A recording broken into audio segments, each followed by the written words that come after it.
Vou falar brevemente sobre a história da gravitação.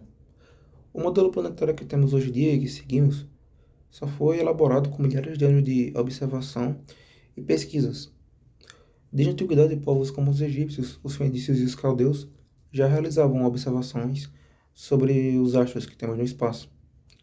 E o interesse deles por trás disso estava muitas vezes ligado ao fato que, como já sabemos hoje em dia, que o movimento desses corpos interfere em atividades humanas, como a agricultura e navegação, que eram basicamente essenciais para a manutenção da civilização desses povos que citei.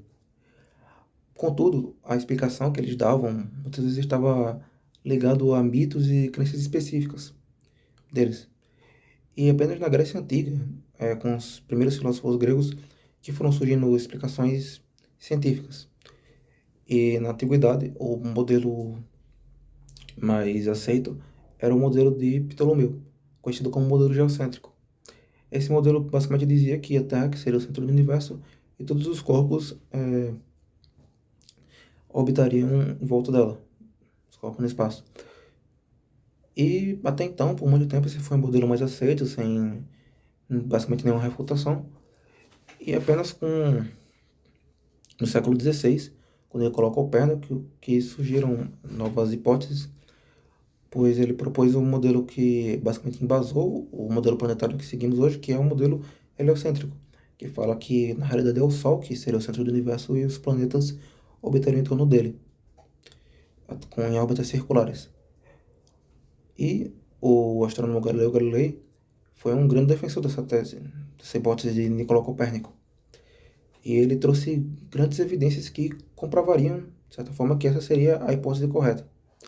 Por meio de instrumentos ópticos que ele tinha acesso, ele trouxe várias evidências, sendo a principal delas a descoberta das luas de Júpiter, uma vez que, havendo um corpos que habitavam planetas, talvez a Terra não fosse mais o centro do universo.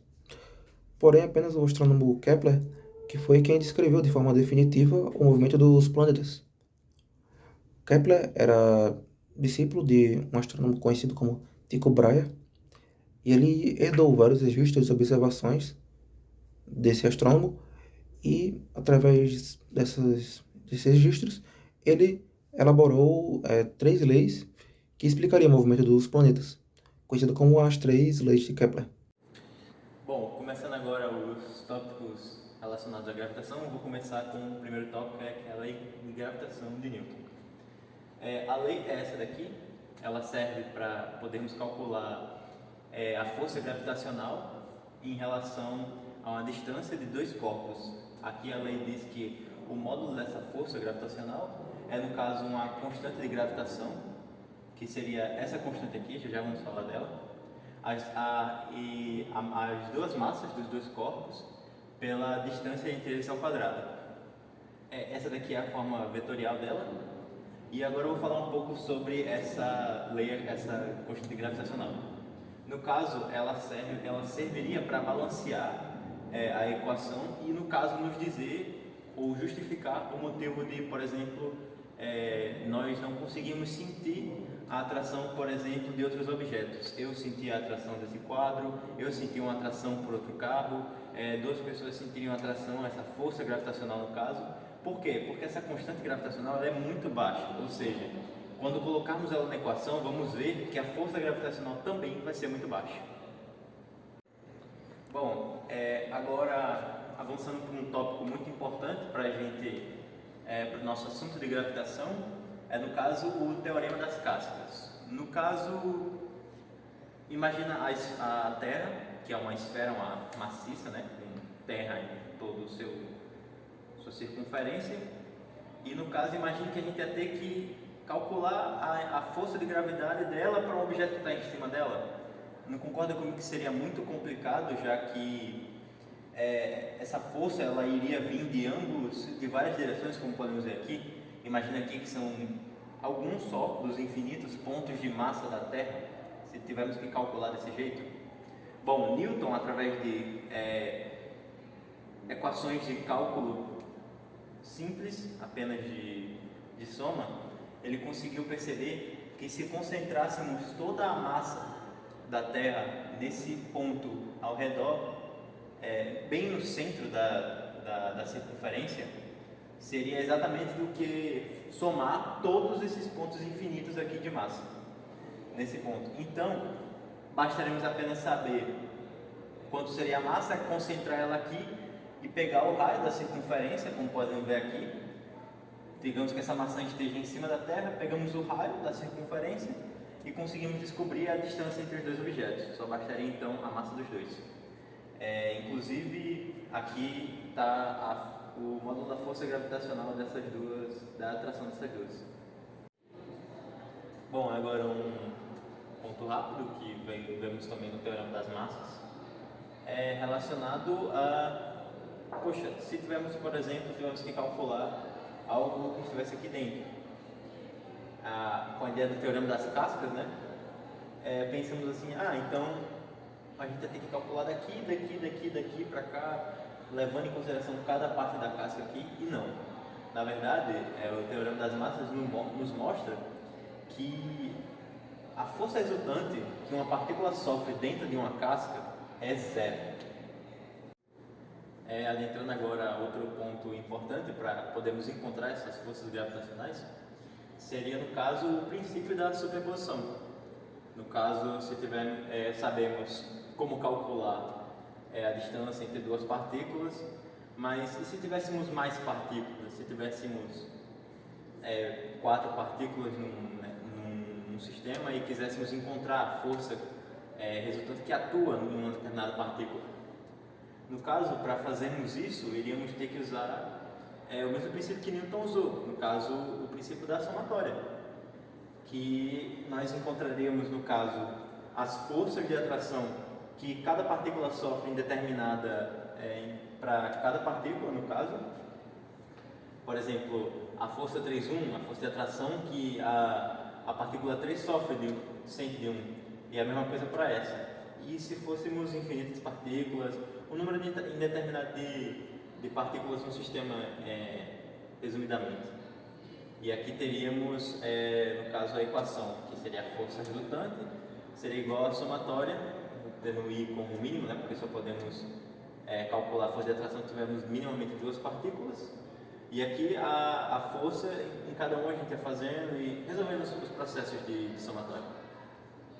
Bom, avançando um pouco nesse tópico em relação a como calcular essas forças resultantes, agora introduzindo o conceito da integração.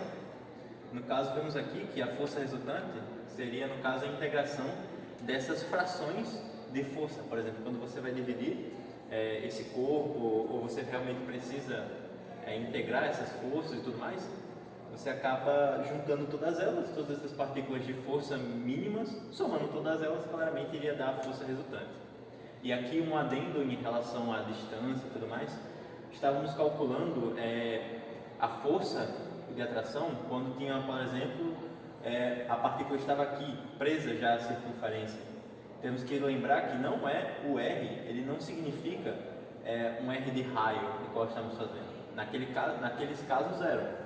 Porque de fato a distância entre as duas é o raio, mas temos que lembrar que a distância entre ela e o centro, de acordo com o Teorema das Cascas, deve ser o centro, no caso R, mais essa distância aqui L.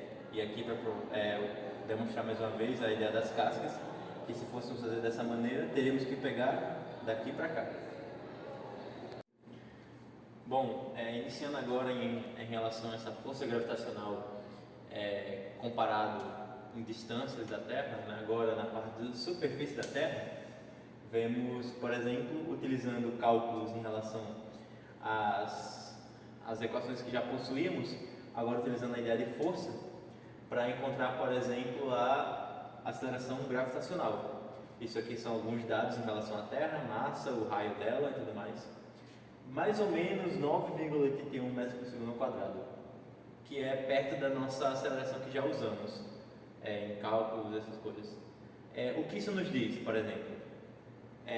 Em relação a altitudes mais elevadas, ou seja, distanciando muito mais da superfície, no caso, essa aceleração aqui ela vai mudar, ela vai começar a diminuir.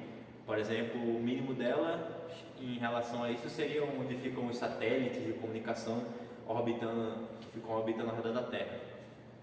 Por que não podemos levar isso em consideração como uma lei? Porque isso pode mudar. Isso pode ser explicado por 3 fatores.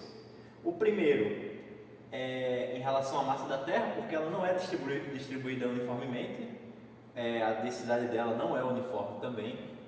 O segundo seria o fato da Terra não ser um formato redondo de uma esfera perfeita, ela é um elipsoide, ou seja, os eixos dela são diferentes. Tem um eixo é maior que o outro.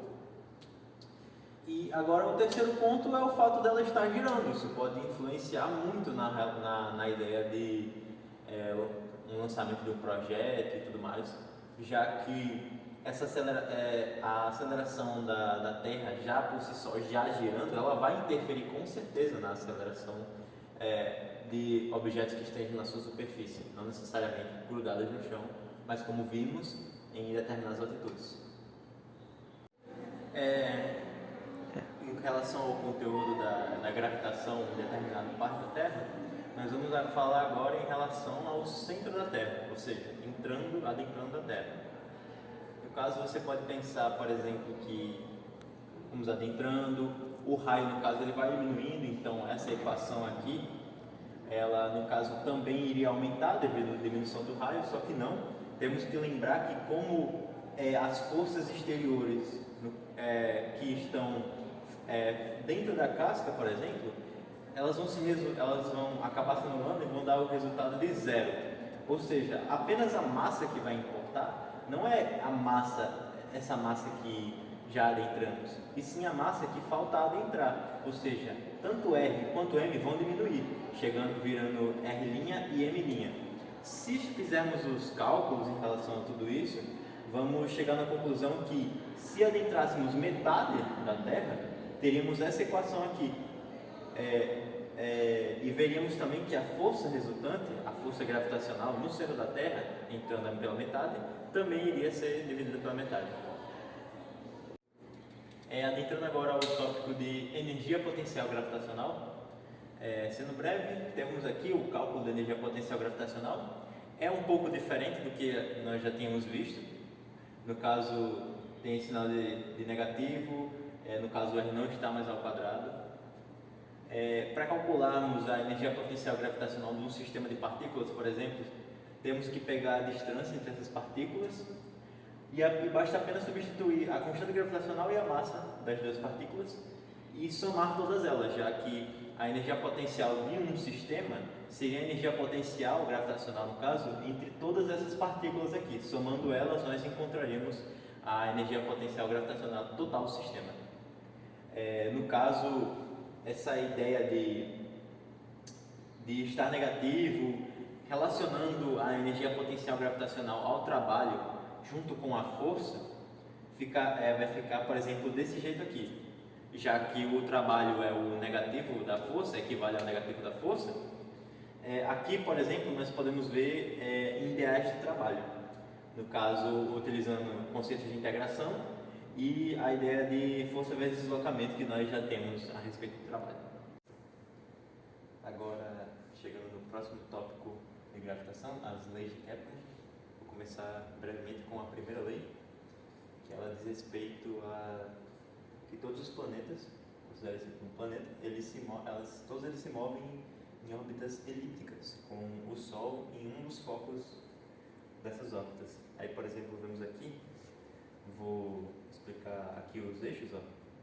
Esse daqui é o eixo maior, numa órbita elíptica, o eixo menor. No caso da ponta do eixo, no caso a metade do eixo maior, chamamos de semi-eixo. E a distância entre o Sol e a metade desse semi-eixo aqui, chamamos de foco. E isso é muito importante, por quê? Porque a gente precisa desses conceitos para entender a excentricidade, que é outro conceito. A excentricidade serve para calcular, por exemplo, o quanto uma órbita ela é elíptica ou até chega próximo de uma esfera. Por exemplo, quanto maior é a excentricidade, que, por exemplo, podemos ver, mais elíptica é a órbita. Vai diminuindo, até que, por exemplo, chega a ser zero, que é uma órbita perfeita redonda. Para a gente calcular a excentricidade de qualquer órbita, a gente usa a relação do foco pelo semi-eixo. E aqui, um dado da excentricidade da órbita da Terra, que, como podemos ver, é muito pequeno, se aproxima de zero. Não é zero, mas é próximo de zero. Encaminhando agora para a segunda lei de Kepler. Bom, vou explicar o que é a segunda lei, mostrando o que ela nos prova. Bom, a segunda lei nos diz que se traçarmos uma distância, por exemplo, de um planeta até o Sol e calcularmos um ΔT qualquer, por exemplo, ele está aqui, em determinado momento ele parou aqui, a gente pega esse ΔT. Esse intervalo de tempo aqui, se a gente colocar ele em qualquer momento da órbita, pode ser aqui, por exemplo, ou seja, o ΔT2 seria igual ao ΔT1, o tempo que ele passa aqui é o mesmo tempo que ele passa aqui. Ele também nos mostra que a área, ela é idêntica, ela é a mesma área. Ou seja, mostra que o intervalo a taxa de variação da área, ou seja, o quanto esse planeta está percorrendo na órbita, ele está intrinsecamente ligado com a ideia de conservação do momento angular. Porque se o dA e dt são constantes, então acaba se conservando o momento angular. Que, por exemplo, ele acaba andando bem devagarinho aqui, quando chega perto aqui, que é mais próximo do Sol, para se conservar esse momento angular, aqui ele vem muito mais rápido. Aqui ele já vem diminuindo a velocidade, e aqui ele mais lento, mais lento, mais lento, mais lento. É isso. Bom, chegando agora à última lei de Kepler, a lei dos períodos, ela nos fala que o quadrado do período ele é proporcional ao cubo do semi-eixo maior de qualquer órbita de um planeta que esteja orbitando ao redor de uma estrela. Por exemplo, aqui podemos ver que isso daqui é válido para todos esses planetinhas que estão orbitando essa estrela aqui. Todos os períodos dela ao quadrado são proporcionais aos semi-eixos maiores da órbita deles. E aí, utilizando, por exemplo, a ideia da força gravitacional, igualando aqui isso aqui é uma força, né? Igualando a massa vezes a aceleração. Aqui no caso, essa aceleração ela vai ter que ser a aceleração centrípeta, substituindo e fazendo todos os cálculos, vamos chegar a essa lei aqui, que no caso é a lei dos períodos. Isso daqui é válido para achar o quadrado do período, fazendo a raiz aqui, por exemplo, achar o período, usando com base a força gravitacional. Aqui, por exemplo, no caso, temos a massa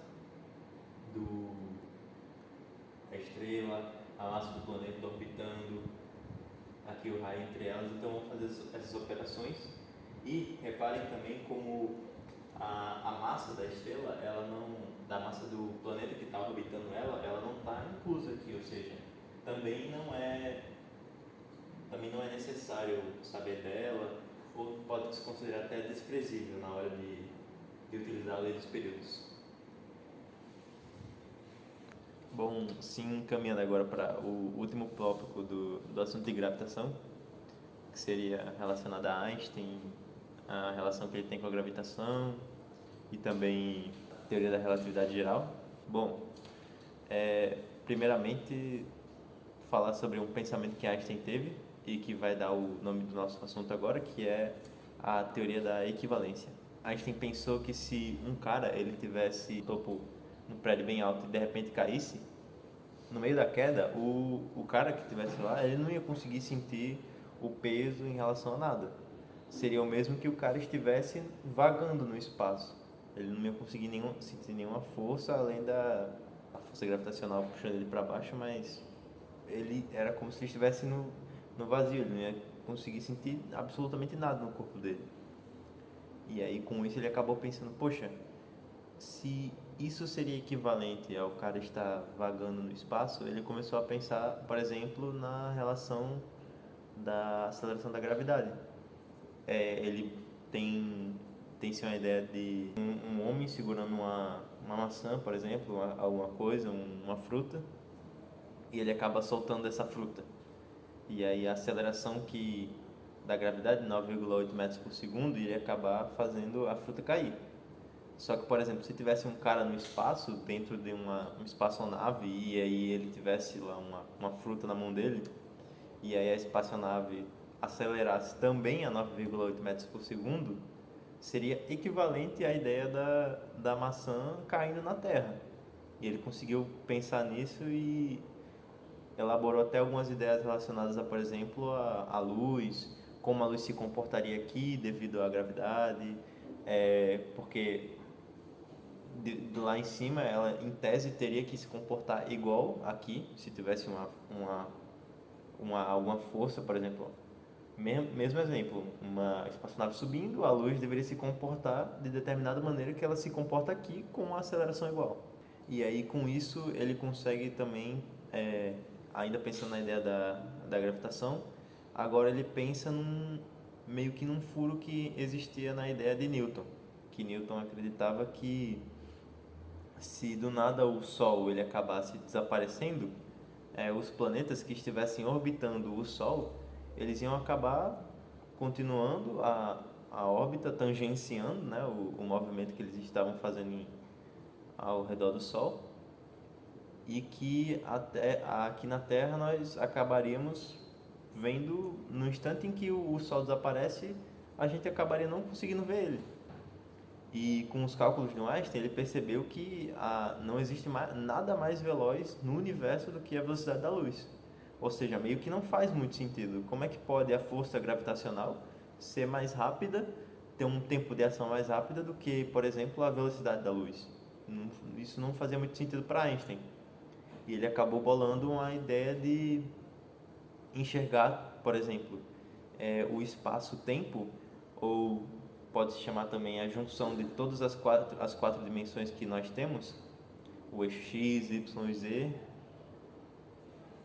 e o tempo também, as quatro dimensões que nós possuímos, primeira dimensão, segunda dimensão, terceira dimensão e quarta dimensão, todas juntas, e pensar, por exemplo, ela como uma malha. Isso não necessariamente é uma malha, mas uma malha, por exemplo, desse jeito. Esse daqui seria o tecido, o espaço, o tempo. E aí os corpos de massa totalmente massivos, por exemplo, o Sol, eles acabariam fazendo uma deformidade nessa malha. Então ele montou essa ideia da junção das quatro dimensões, denominada espaço-tempo, em uma malha. E aí, meio que o movimento que esses planetas iria fazer em tese a órbita seria esse movimento da malha. E isso também explicava o que ele acreditava, o furo que ele tinha visto nas ideias de Newton. Porque se num instante em que o Sol desaparecesse, nós aqui na Terra pudéssemos ver ele no ideal de Newton, não faria muito sentido, porque em tese não tem como a gente se desprender do Sol e 8 minutos depois, que no caso seria a velocidade que a luz do Sol demoraria para chegar aqui na Terra, 8 minutos depois, como poderia acontecer? Tipo, o Sol acabou de explodir e só vou ver ele explodindo daqui a 8 minutos? Enquanto a gente já está se desprendendo dele? E com essa teoria das malhas, isso faz sentido, porque se o Sol acabasse desaparecendo, a malha ela voltaria a fazer isso. Só que, de novo, isso não é uma malha. Então, ela causaria ondas ao redor desses planetas que poderia acabar interferindo neles. E aí, junto com essa onda, seria a onda gravitacional, iria também a luz do Sol, ou seja, chegaria no mesmo momento em que veríamos o Sol desaparecendo. Seria exatamente o mesmo momento em que nós acabaríamos se desprendendo da órbita do Sol. Essa, no caso, é a teoria da relatividade geral. Assim também termina os assuntos da matéria de gravitação, e obrigado pela paciência.